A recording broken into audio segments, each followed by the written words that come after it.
समय का पहिया घूमते घूमते कलयुग के अंतिम चरण में पहुंच चुका होगा। धरती पाप के बोझ से कराह रही होगी। इंसानियत पूरी तरह खत्म हो चुकी होगी। राजा और नेता रक्षक नहीं बल्कि भक्षक यानी लुटेरे बन जाएंगे।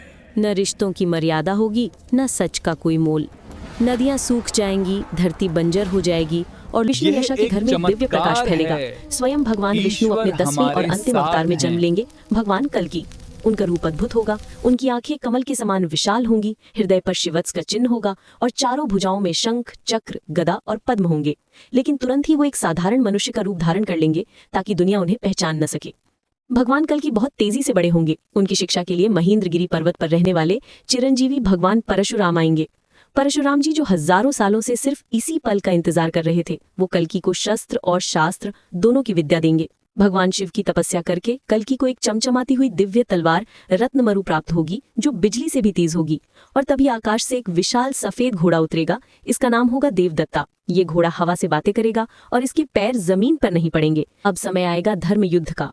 भगवान कल्कि अपने सफेद घोड़े देवदत्ता पर सवार होंगे। उनके हाथ में नंगी तलवार होगी जो सूरज की तरह चमक रही होगी। उनके पीछे धार्मिक राजाओं की एक सेना होगी। कली पुरुष यानी कलयुग का मुख्य असुर या डीमन और उसके साथी कोका और विकोका जो दूर रहे होंगे, उनसे कल्कि का सामना होगा। ये युद्ध भयंकर होगा। जैसे ही कल्कि अपनी तलवार घुमाएंगे, पापियों के सिर धड़ से अलग होते जाएंगे। उनकी तलवार की चमक से ही अधर्मियों की आंखें चौंधिया जाएंगी। धरती कांप उठेगी। ये युद्ध किसी एक देश में नहीं बल्कि पूरी धरती पर चलेगा। जहां जहां अधर्म होगा वहां वहां कल्कि पहुंचेंगे। कुछ ही समय में कली पुरुष का अंत होगा। सारे अत्याचारी, चोर और दुष्ट राजा मारे जाएंगे। धरती पाप के बोझ से मुक्त हो जाएगी। युद्ध के बाद चारों तरफ शांति होगी। भगवान कल्कि के स्पर्श से धरती फिर से पवित्र हो जाएगी। हवा में खुशबू घुल जाएगी। सूखी नदियां फिर से साफ पानी से बहने लगेंगी। पेड़ पौधे फूलों से लद जाएंगे। जो लोग बचेंगे उनके मन से मैल यानी गंदगी या पाप धुल जाएगा। इंसान वापस देवता तुल्य बन जाएंगे।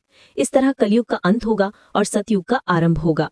धर्म अपने चारों पैरों पर खड़ा होगा। सत्य, दया, तप और दान। अंतिम पंक्तियां